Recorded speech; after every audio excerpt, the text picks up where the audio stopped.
Fala pessoal, vamos lá. O novo nome do ministro do STF, né, que vai passar aí pela sabatinada do Senado, Cássio Nunes, né? É Cássio Nunes Marques ou Marques Nunes. Esse é o novo nome indicado para ministro do STF. Boa noite a todo mundo que está entrando. Vou falar brevemente antes de iniciar o meu pensamento. Não estou aqui de maneira alguma tecendo críticas ao presidente, não estou aqui discordando do presidente, né, da indicação é dele, ele é o presidente, é ele quem vai ter essa tomada de decisão e, evidentemente, ele que vai indicar. Mas eu queria deixar o meu pensamento. Bom, primeiro, que não é novidade para ninguém, que o STF é aparelhado e garantidor de várias e várias falcatruas, de várias sacanagens, de vários esquemas de corrupção, né? São escritórios de advocacia que vendem sentenças, vendem habeas corpus, né? Bloqueiam, né? Na verdade, eles obstruem a própria justiça. É a justiça obstruindo a justiça, né? Vemos vários ministros totalmente imbuídos de conseguir esse tipo de decisão monocrática e marginal, né? Sempre margeando a lei. Letras de lei, né, que não tem subjetividade na Constituição, eles têm um entendimento totalmente diferente e, evidentemente, não pode mais ser entendido de outra maneira, porque eles querem manter, após uma súmula vinculante, a vitalicidade daquele entendimento. Por que o cargo é vitalício no STF? Porque, uma vez entendido, né, aquele entendimento não pode mudar, o que é uma absurdidade, é uma estrovenga jurídica, né? Eu tenho uma PEC tramitando lá, né, aguardando assinaturas, e vocês precisam pressionar os deputados para que eles assinem, que eu enrijeço demais, né, para que qualquer pessoa que seja indicada ao STF seja um dos integrantes, né? Coloca o mandato, né, de 4 anos de uma reeleição apenas, ou seja, por 8 anos no máximo, 20 anos, né, de carreira jurídica, que desde que na hora da indicação seja um magistrado concursado por provas e títulos, não alguém oriundo do 5º Constitucional, né, que é aquela estrovenga jurídica lá do artigo 94 da Constituição, que garante 1/5 das vagas para membros do MP, da OAB, blá blá blá, que não existe. O cara tá lá e vira juiz, pô. Não tem sentido nenhum, né? Realmente não tem sentido. Não passa por uma escola de magistratura e de repente tá lá. Eu, evidentemente, apoio a decisão do presidente, porque é o presidente, eu sou base do presidente e confio no trabalho do presidente. Mas, falando do Nunes, né, o Cássio Nunes, primeiro, ele é um desembargador. Em 2011 ele foi indicado para o TRF da primeira região, né, Tribunal Regional da primeira região, e ele virou desembargador através do 5º Constitucional, né, na verdade. É um cara que é legalista, ou seja, vai bater no STF, vai pegar os processos do Celso de Mello, ele que vai dar prosseguimento, né? Vai poder participar do julgamento da 2ª turma do STF, que é onde o Celso de Mello compõe, e evidentemente ele se preocupa mais com os direitos individuais, né, as garantias do réu, do que de fato com a moralidade. Já que então ele vai estar ali andando lado a lado com Gilmar Mendes, Lewandowski, né, o Dias Toffoli, que tem esse entendimento, né? E tem se tornado uma pedra no caminho da Operação Lava Jato. Atrapalhado muito a Operação Lava Jato. Significa que eu não gostei do nome, porque eu indicaria, né, o Rogério Greco, que perduraria por mais tempo no STF, a doutora Ludmila Lins Grilo, que é juíza, o próprio Ives Gandra Filho, só que ele ficaria por menos tempo, mas também atuaria de forma contundente aí na ala conservadora. E me perguntaram a mim, vamos colocar a concordância aqui, perguntaram a mim, o que eu penso, né? O que você pensa? Bom, eu penso o seguinte, o Brasil ele atravessa um combate ideológico de décadas, né? Tivemos lá em 1935 uma intentona comunista, que era basicamente um embate físico para ter tomada hostil de poder. Evidentemente, os comunistas perceberam que não dava para tomar o poder nessa tomada hostil, recuaram, né?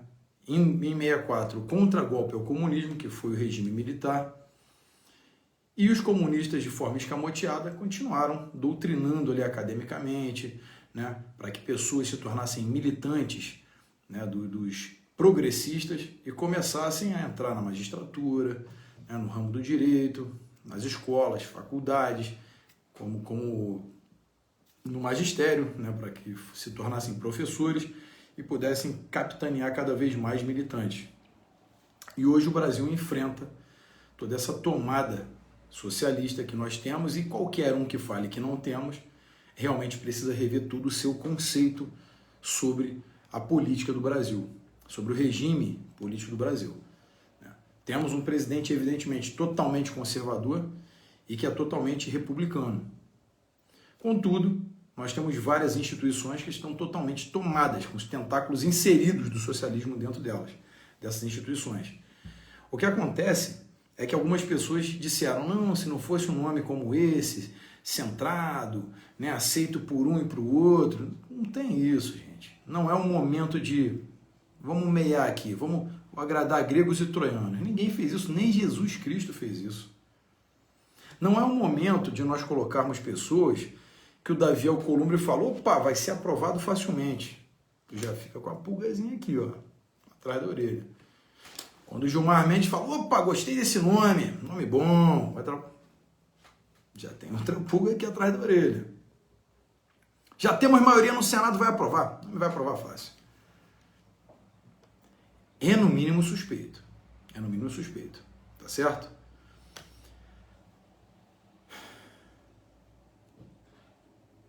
Eu teria indicado o Rogério Greco.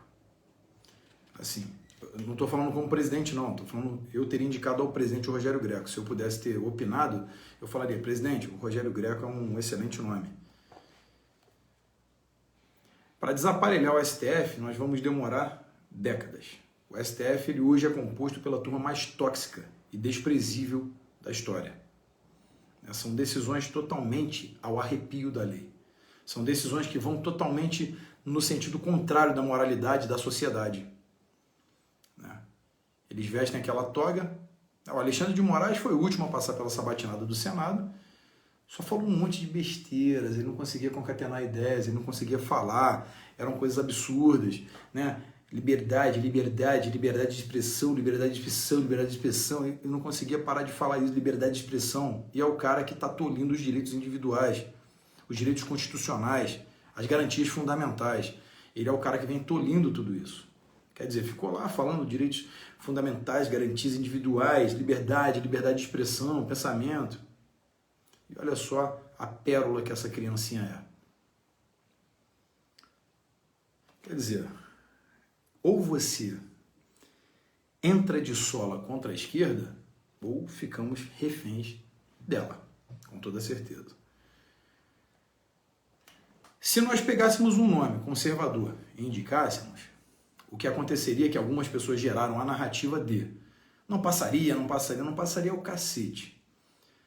Todas as pessoas, hoje no Brasil, e fora do Brasil também, os países aqui do hemisfério sul, também do hemisfério norte, os Estados Unidos vão acompanhar, a Europa vai acompanhar, evidente, Europa esquerdizada contra Bolsonaro, evidentemente, grande parte da Europa, né, desses idiotas militantes aí da esquerda, eles vão acompanhar pela primeira vez uma sabatinada no Senado para a indicação de um ministro do STF. Se o Senado reprovasse o nome do Rogério Greco, por exemplo, que não deixaria de responder nenhum questionamento, porque além de ter um conhecimento empírico da normativa, da hermenêutica jurídica do Brasil, ele realmente é um penalista dessa nova safra de penalistas que é referência em várias faculdades de direito, né? Tem vários livros comentados, direito penal comentado, inclusive eu tenho livros dele aqui na minha estante, e realmente ele é um cara muito preparado, é um nome muito preparado, assim como o Ives Gandra Filho. O Ives Gandra mesmo, o pai, extremamente preparado, inclusive participou da Assembleia Nacional Constituinte de 88, da Constituinte de 88, o que mostra o seu viés, mas ele totalmente conservador, mas ele participou para ser o contraponto e tudo mais, que a nossa Constituição é totalmente socialista, essa é a verdade. Colocasse o nome de um conservador lá para passar essa batinada e ele fosse reprovado, vários juristas do Brasil entrariam em colapso, porque veriam que era uma retaliação clara e nítida. A sociedade ficaria insatisfeita e imediatamente os senadores que não aprovassem seriam rechaçados pela sociedade. Eles teriam medo de reprovar esse nome. E esse é o momento de colocar o nome é esse aqui, e ponto final. Esse é o nome que eu estou indicando. E lá no outro mandato, é esse, acabou. Esses são nomes que eu vou indicar. Ou seja,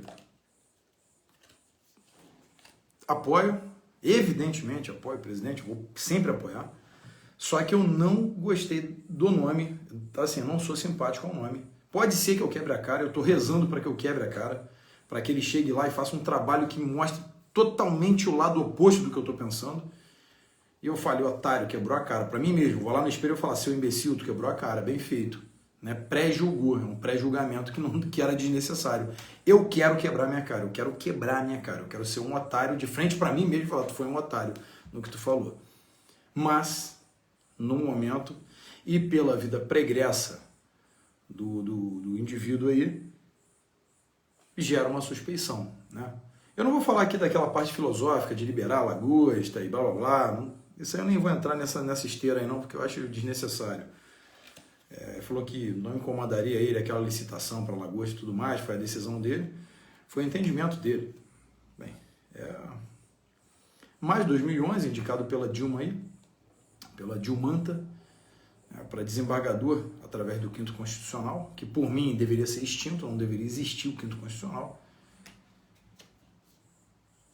E a gente colocaria um conservador no STF. E lá na frente mais 3 conservadores.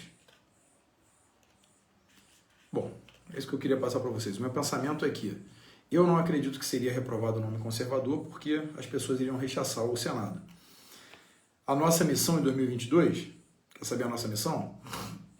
O Senado recebeu muito bem o nome. Quando o Senado recebe o nome muito bem, não tem nenhum tipo de oposição, de contraponto. A maioria recebeu bem. Vai lá e vê a maioria que recebeu bem. Quem são?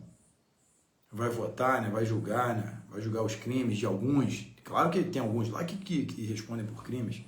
Vai julgar o crime de alguns. Aí quando julgar vai fazer o quê? Tem que votar com o senador. E o senador tem que estar ali para não pedir, né, o impedimento do magistrado. É um jogo de cartas marcadas. Né? O presidente está ali sofrendo pressão de todos os lados. Evidentemente, ele literalmente está ali, ó, no centro do olho do furacão. E ele tem que tomar decisões totalmente estratégicas. Por isso, eu confio no presidente. Porque eu sei que ele sabe o que está fazendo. Evidentemente, muito mais experiência do que eu e qualquer outro. Quase que a maioria dos deputados ali do Congresso, né, e dos senadores também. Porque o presidente tem 28 anos no parlamento, sabe tudo sobre aquilo ali. E sabe como o jogo é pesado. E quando ele chegou nesse jogo da presidência, já tinha ali um tabuleiro de xadrez montado sobre a mesa, em que ele só foi ali para mexer uma peça e outra, para que ele não leve um checkmate e acabe sofrendo um golpe aí institucional. Ou seja, ele está jogando aquele xadrez ali ainda e tem muito a jogar. Por isso eu confio no presidente. Mas eu estou dando o meu pensamento, que eu não fui simpático a essa indicação. Eu teria outros bons nomes aí a sugerir, né, para poder colaborar, em colaboração mínima aí que eu pudesse fazer. Bom, enfim, era isso que eu queria passar para vocês. Eu recebi centenas de mensagens aí, estou aqui tentando explicar mais ou menos, mas assim, eu fiquei um pouco decepcionado com esse nome aí, eu queria outro nome, sinceramente, porque eu tenho outra visão, cara. Eu tenho uma visão para que a gente consiga desaparelar lá na frente, né, enfraquecer de fato a esquerda. Não adianta colocar um nome, mesmo que fosse um conservador, agora ainda seria uma minoria para compor uma das turmas, mas até 2025 nós colocaremos 4, ou seja, pelo menos 60% da turma estaria do lado conservador. E lá na frente, o sucessor do presidente colocaria mais. Aí nós começaríamos a equalizar essa disparidade de armas que nós temos. O STF ele perdeu, né, o objeto dele. Ele já foi, é o tribunal, né, com mais processos acumulados no planeta. O que é totalmente equivocado, por que totalmente errado? Por quê? Porque o STF ele julga exatamente assuntos inconstitucionais ou constitucionais, ou seja, não era para ter esse monte de processos empilhados. Eram para ser poucos processos estritamente constitucionais ou inconstitucionais. Não pode um preso estar aqui e um habeas corpus no papel higiênico e falar, não, do PCC dá habeas corpus para esse cara aí. O cara nitidamente é um líder do narcotráfico. Como que um magistrado da Suprema Corte libera esse cara? Ele é um risco iminente à sociedade. Como que um político, né, que tem uma bússola moral avariadíssima, que já usurpou da coisa pública, vilipendiou a coisa pública, declaradamente, né, temos ali fatos, casos concretos de corrupção, em que demonstram, provam que ele é totalmente envolvido em casos de corrupção, e ele está com a tornozeleira eletrônica em casa. Por que ele não está confinado em um presídio para que sirva de exemplo a outros, para que não venham a cometer o mesmo erro, né? A expectativa da pena vale mais do que a própria pena. Por que não esse tipo de ação? Por que o magistrado do STF tem que falar direitos e garantias? Dignidade da pessoa humana. Ele estuprou, ele matou, ele cometeu o latrocínio, ele é pedófilo, ele é tudo de ruim, mas eu tenho que garantir a liberdade dele. Indúbio pro réu, né? Em dúvida absolve-se o réu. É um dos princípios que norteiam o direito no Brasil. Né? Infelizmente, esse aparelhamento socialista no Brasil permitiu que todas essas armadilhas jurídicas fossem criadas. Que todas essas ramificações absurdas fossem criadas, aplaudindo a bandidolatria. É isso que eu queria passar para vocês. Bom, Brasil acima de tudo, Deus acima de todos, força e honra. Boa noite a todos vocês, beijo na família aí.